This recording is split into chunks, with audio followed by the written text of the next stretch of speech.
O Senhor esteja convosco. Ele está no meio de nós. Proclamação do Evangelho de Jesus Cristo segundo Mateus. Glória a vós, Senhor. Naquele tempo os fariseus saíram e fizeram um plano para matar Jesus. Ao saber disso, Jesus retirou-se dali. Grandes multidões o seguiram e ele curou a todos. E ordenou-lhes que não dissessem quem ele era, para se cumprir o que foi dito pelo profeta Isaías. Eis o meu servo, a quem escolhi, o meu amado no qual coloco a minha afeição. Porei sobre ele o meu espírito e ele anunciará às nações o direito. Ele não discutirá nem gritará e ninguém ouvirá a sua voz nas praças. Não quebrará o caniço rachado, nem apagará o pavio que ainda fumega, até que faça triunfar o direito. Em seu nome, as nações depositarão a sua esperança. Palavra da salvação. Glória a vós, Senhor. Pelas palavras do Santo Evangelho, sejam perdoados os nossos pecados. Podemos nos sentar. Encontramos-nos nós no livro do Êxodo. O povo coloca os pés a caminho e deve entregar o seu coração à esperança de retornar à terra prometida, que a cada momento em que são desafiadas as expectativas, parecerá mais distante. A primeira leitura nos dá a conhecer que não podemos nós confiar em nós mesmos, em nossas próprias forças, em nosso próprio cálculo.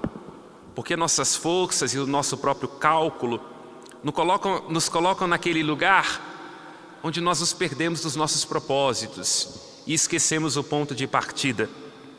Deus é o garante de Israel e não o povo sobre si mesmo. O que sai do Egito, tendo que deixar para trás a experiência da escravidão, é aquele povo que é descendência dos patriarcas e das matriarcas, de Abraão e de Sara, de Isaac e de Rebeca, de Raquel e de Jacó. Portanto, muito mais do que aquilo que puderam trazer como espólio do Egito, já que a primeira leitura diz que era grande a sua riqueza, uma numerosa quantidade de ovelhas e de bois, o povo traz a única coisa que importa, o segredo mais íntimo do coração de Deus e que sustenta a nossa vida, o seu amor, a sua misericórdia e a sua verdade. É São Vicente de Paulo que nos seus escritos vai dizer que a misericórdia é o segredo mais íntimo do coração de Deus.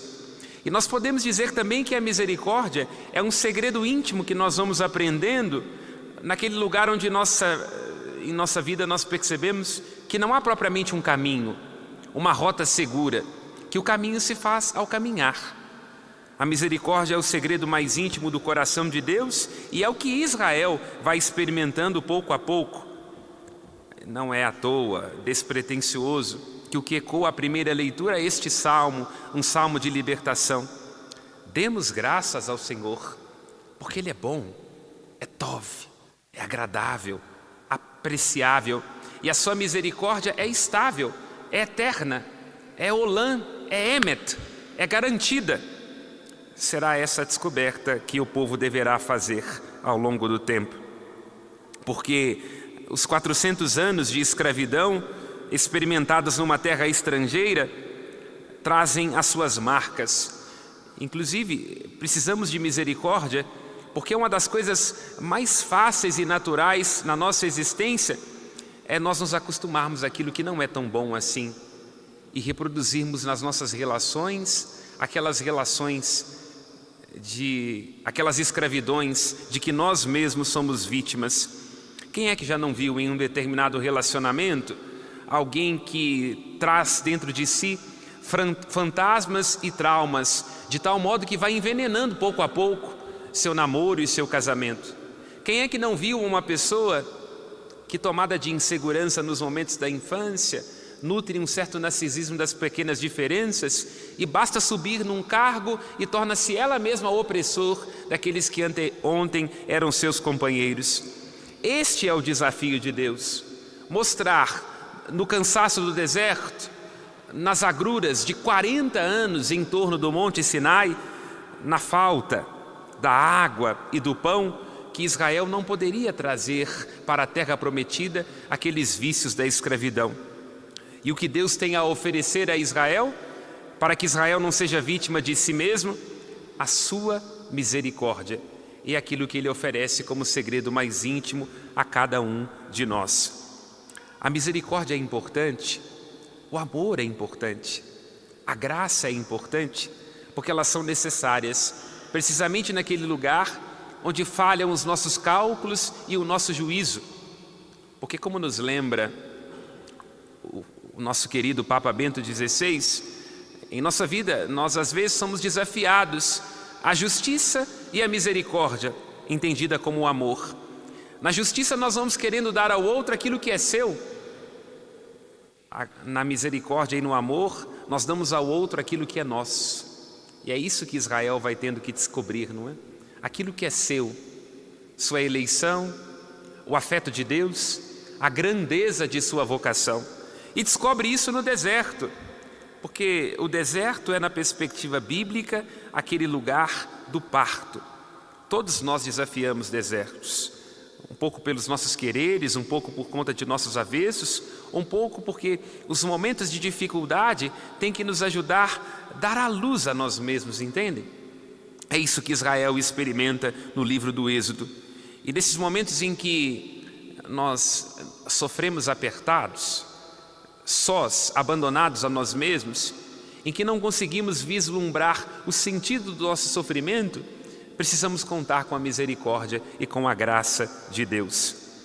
Aqui é muito belo, no livro do Êxodo, na primeira leitura, que se diz que o povo traz a massa trazida do Egito para fazer pães ázimos, uma massa que não se pudera fermentar. Nós, todos que fazemos pães e bolos, ou apreciamos, sabemos que para a massa chegar à sua estatura, é preciso um tempo de maturação. Aqui se diz que o povo parte com uma certa urgência, porque o fermento, ou seja, aquilo que dava consistência à massa, o que fará a massa crescer, ou seja, o tempero dos seus sonhos é garantido por Deus. Deus cujo tempo não é exatamente segundo a nossa medida. Deus que tem para conosco um amor que é antecipado e que cura as nossas ansiedades. Vale a pena pensar nessa perspectiva que o Cristo está, mais uma vez, sendo espremido pelos fariseus. Os fariseus saíram e fizeram um plano para matar Jesus. E é Jesus quem nas Sagradas Letras vai lembrar no Evangelho: tomai cuidado com o fermento dos fariseus. E cada um de nós pode pensar, olhando para a própria vida, aquilo que tem nos feito inchar. Quais pesos nós temos levados na travessia? O que tem sido inchado? Como nós somos ensurdecidos pelo barulho de nossas certezas? Qual é aquele lugar onde nós estamos levando pesos desnecessários? Ao invés de darmos ouvidos à graça de Deus, de nos tornarmos leves pelo seu amor e deixar que a sua misericórdia dê consistência, tempero e estatura à nossa existência. Porque assim como Israel deveu aprender no Êxodo, cada um de nós também deverá aprender. É o que Cristo está tentando instruir aos seus discípulos quando diz: tomai cuidado com o fermento dos fariseus. Porque há momentos em nossa vida em que nós teremos que abrir mão dos nossos excessos para perceber a riqueza das nossas faltas.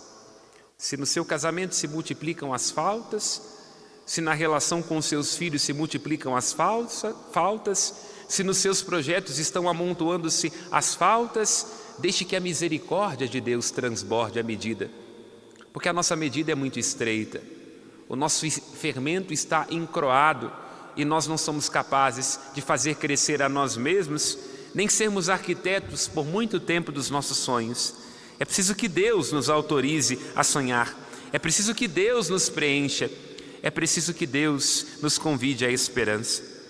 Chama a atenção também no Evangelho que Cristo, estando diante dos fariseus, retira-se, vai para a falta, para o silêncio, esta coisa tão rara nestes tempos em que somos nós inchados e ensurdecidos. E atualiza-se aqui a palavra do profeta Isaías para cumprir o que se havia dito. Nós damos espaço para que Deus cumpra em nossas existências aquilo que Ele disse? Ou somos nós agitados e ansiosos pelo nosso próprio dizer?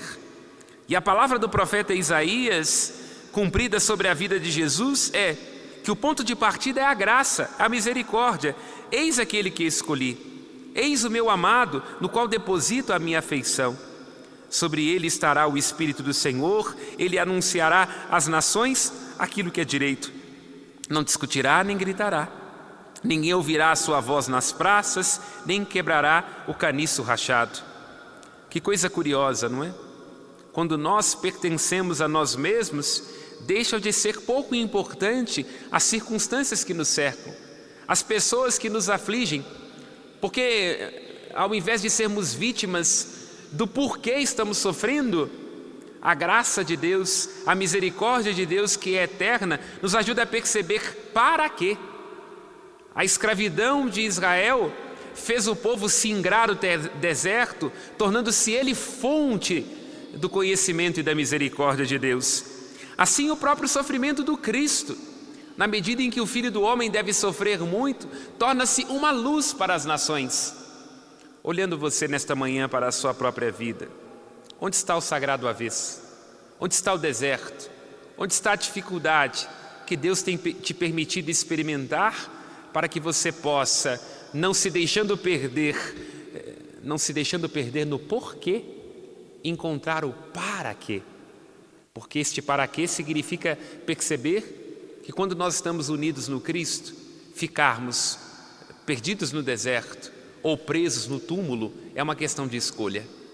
Porque é Cristo quem, com o seu amor que é eterno, nos coloca para a frente e nos conduz àquela vida que não acaba. É Ele que nos traz aquela luz que brilha para sempre e que nenhuma treva será capaz de obscurecer. E aqui é muito belo, quando Cristo mostra, não se esqueça jamais disso em sua vida, que quando nós estamos cercados de trevas e com pessoas que não nos compreendem, não faz sentido gritar. Às vezes em nossas discussões, até mesmo no casamento, nós queremos que as nossas próprias palavras se imponham, damos pouco espaço para o silêncio. Quem está ungido pelo Espírito de Cristo, quem entende que todo sofrimento pode ter um para quê, abandona-se à graça divina. Preenchido pelo Espírito Santo, como lembra as Sagradas Letras, encontra aquela palavra acertada, de modo que ninguém nos poderá resistir. E termino dizendo, encontra, como está no versículo 21, aquele em quem devemos depositar a nossa esperança. Meu irmão e minha irmã, estamos no ano da esperança. A esperança é a mais cristã das virtudes, porque, como lembra o apóstolo Paulo, se somos revestidos do Espírito de Cristo, nada nem ninguém pode nos separar do amor de Deus. A esperança não pode decepcionar, porque o amor de Deus foi derramado em nossos corações, graças ao Espírito que nos foi dado. Alimente seu coração de esperança, fortaleça os passos cansados do seu caminho, se pergunte menos sobre o porquê o sofrimento te encontra na curva de sua vida, e abra-se com a ajuda da graça divina ao para quê, porque o para quê é garantido pela eterna misericórdia do nosso Deus.